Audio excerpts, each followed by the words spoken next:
Bonjour, je suis Alexis Mbakop, diaspora philosophe.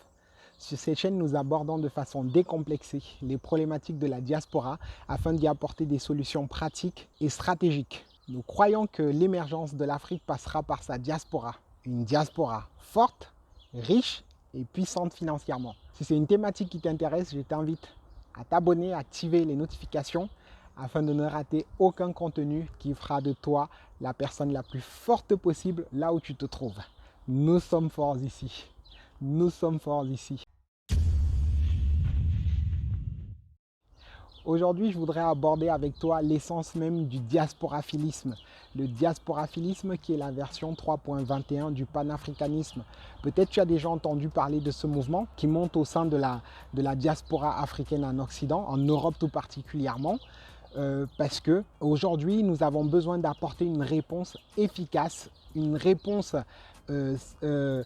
pointue à la problématique ou aux différentes problématiques de la diaspora. Aujourd'hui, pourquoi la diaspora africaine investit très peu sur le continent? Les chiffres sont précis là-dessus. Seulement 20% des immigrés africains retournent effectivement sur le continent. Et lorsqu'on retourne, c'est pour différents motifs. Ceux qui retournent pour investir sur le continent ne sont que 2%. Et pourquoi seulement 2% investissent ou retournent investir sur le continent? Parce que nous avons des problématiques, nous avons des difficultés. La vie n'est pas simple et n'est pas facile pour nous ici en Beng.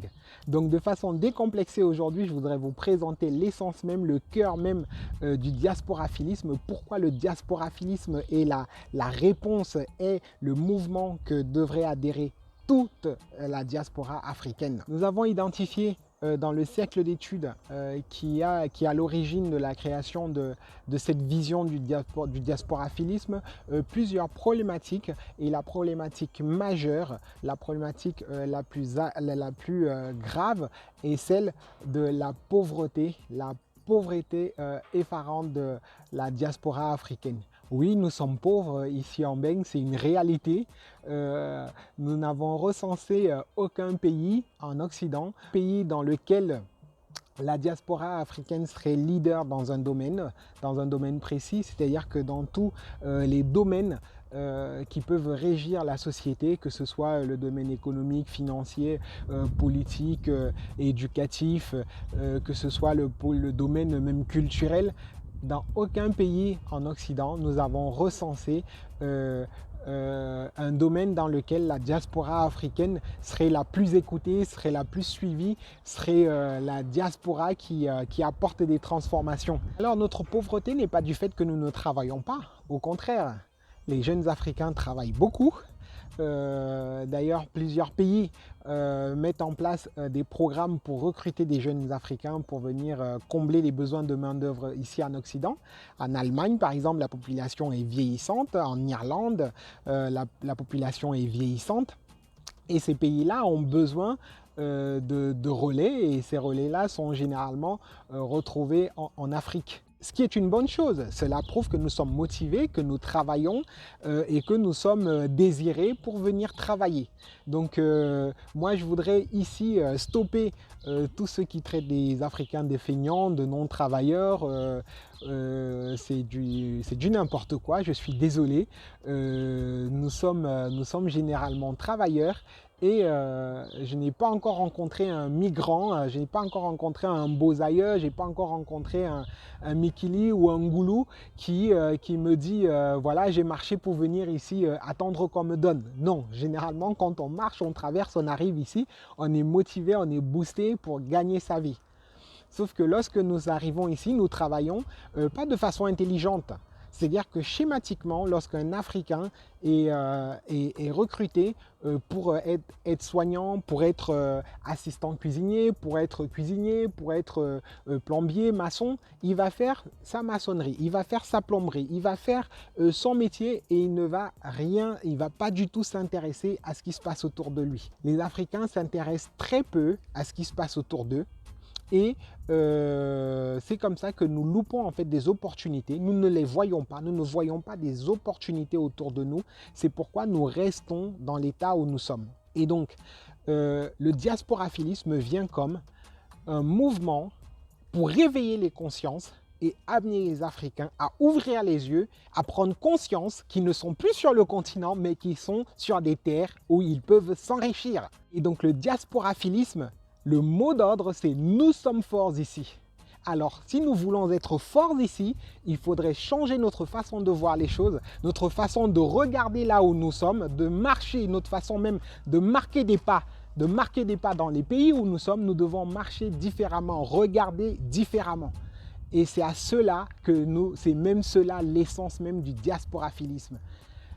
Ouvrir les yeux aux Africains par rapport au pays, par rapport au lieu là où ils se trouvent. Aujourd'hui, lorsque je discute encore avec des frères et des sœurs, parce qu'il faut se dire que quand on ouvre les yeux, on voit les opportunités, on peut réinvestir, on peut entreprendre. Mais aujourd'hui, je voudrais parler uniquement de l'investissement. La prochaine vidéo, je parlerai du volet entrepreneuriat, mais l'investissement, c'est quelque chose de capital, de fondamental pour parvenir à élever une communauté. Nous sommes la seule diaspora qui investit très peu, sur le continent, j'en ai parlé tout à l'heure, 2%, et qui investissons également très peu là où nous sommes. Donc quand je discute encore avec les frères et les sœurs ici en Europe et que je leur demande pourquoi tu n'investis pas, pourquoi tu ne places pas ton argent pour le faire multiplier, voilà, pour te donner du capital pour faire des grands projets, ben le frère va me dire ben non, j'investis pas ici Alexis, je préfère envoyer mon argent au pays, je préfère investir et faire tourner ma petite boutique au pays. Quand tu questionnes un peu le frère, tu te demandes mais qu'est-ce que tu fais exactement, c'est quoi ton business? Et bien là le frère va te dire ouais, j'ai ma petite porcherie ou j'ai mon petit champ de lopin de terre de 500 mètres carrés ou voilà, j'ai un poulailler, j'ai quelque chose. Mais tu vas te rendre compte que c'est une porcherie de 10 porcs ou une centaine de poulets ou un petit lopin de terre sur lequel les parents cultivent pour assouvir quelques besoins familiaux ou réussissent à vendre très peu. Et généralement les frères et les sœurs qui sont dans ce type d'investissement, ben, ce sont eux en fait qui tous les mois vont encore envoyer de l'argent pour la provendre, vont encore envoyer l'argent tous les mois pour acheter la nourriture des bêtes, tous les mois vont envoyer l'argent pour les semences, vont envoyer l'argent pour les engrais, vont envoyer l'argent pour l'entretien du matériel. Tous les mois vont se retrouver à réparer le taxi qu'ils ont lancé, tous les mois vont se retrouver à envoyer encore l'argent pour qu'on rafistole la moto. Donc dans des petites choses comme ça qui font que le frère, les 100 € qu'il a budgétisé pour économie mensuelle, ben ces 100 € tous les mois, il est en train d'envoyer pour rafistoler le business. Et ben moi, j'appelle pas ça un investissement parce qu'un investissement, c'est quelque chose qui est un actif, pas un passif. Quelque chose dans lequel vous êtes continuellement en train de mettre de l'argent, c'est un passif. Un actif, c'est quelque chose qui produit et vous donne un revenu supplémentaire. Regardez par exemple tous ceux qui vous parlent d'investir au pays, donc les influenceurs sur le web, sur la toile, qui vont vous parler de retourner investir au pays. Je pense par exemple à Parlons de business, l'investisseur africain, investir en Afrique, investir au pays. Ben, en fait, ces personnes-là, ce sont des auto-entrepreneurs qui ont réussi à investir là où elles étaient, ces personnes-là, de sorte d'avoir des revenus mensuels de 5 000, 10 000, 15 000, 20 000, voire plus tous les mois, qui leur permettent maintenant de descendre en Afrique librement, avec l'esprit libre, et de pouvoir investir, entreprendre et de réaliser de belles choses que vous et moi, nous pouvons apprécier. Voyez-vous? Donc, comment pouvoir aller investir si vous n'êtes pas fort là où vous êtes? Donc, le diasporaphilisme vient en fait pour vous faire comprendre que vous devez absolument être le plus fort possible là où vous êtes. Autour de vous, il y a des opportunités. Autour de vous, il y a des choses à faire et vous devez absolument investir là où vous êtes.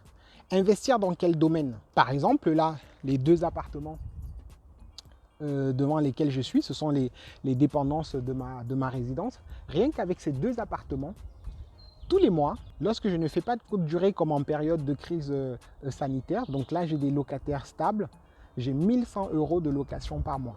Et j'ai un crédit de 500 € sur ce logement. Lorsque j'ai remboursé mes charges, Il me reste 500 € dans la poche. Je rembourse le crédit et j'ai 100 €, donc 1200 € pour l'entretien du logement. 1200 € par an. Donc, tous les mois, j'ai 500 € de cash flow, donc 500 € net qui restent dans la poche. Et avec ces 500 €, rien que sur des appartements que j'ai construits dans un logement, je peux déjà avoir en fait une marge de réflexion. Si je n'avais que mon salaire, si je n'avais qu'une source de revenus, je serais certainement plus limité dans mon champ de réflexion. Donc vous devez trouver un secteur dans lequel vous pouvez investir afin de multiplier vos sources de revenus. Lorsque vous multiplierez vos sources de revenus, vous serez une personne forte là où vous êtes et on pourra compter sur vous sur des investissements impactants sur le continent africain. Donc le diasporaphilisme, la version 3.21 du panafricanisme, c'est ça. C'est faire ouvrir les yeux à la diaspora africaine pour qu'elle ne marche plus en beigne comme étant des étrangers, mais comme des personnes qui sont là pour prendre. Ça fait combien de temps tu es en beigne? Ça fait combien de temps tu as quitté ton pays? Tu mettras encore beaucoup de temps en beigne. Tu mettras encore beaucoup de temps en Occident. Donc le moment est venu pour toi de prendre conscience que tu dois trouver le moyen de prendre au maximum, pas seulement ton petit salaire, pas seulement le petit revenu que tu as aujourd'hui. Même avec ce petit revenu, il est important pour toi que tu commences à trouver comment investir cela. Cherche des conseils. Écris-nous, envoie-nous des mails si tu as des difficultés, si tu veux te lancer et que tu ne trouves pas comment faire. Renseigne-toi, informe-toi. Ceux qui réussissent un jour étaient comme toi. Moi, j'étais comme toi. J'ai passé 2 années sans papier en beigne. Et aujourd'hui, je peux te présenter ça. Ça, ce n'est que la dépendance de ma résidence. Donc, c'est un sans-papier, un ancien sans-papier qui te parle. Donc, ça veut dire que c'est possible aussi pour toi.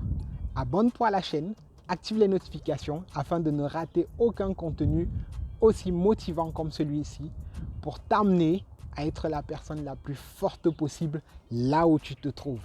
Nous sommes forts ici.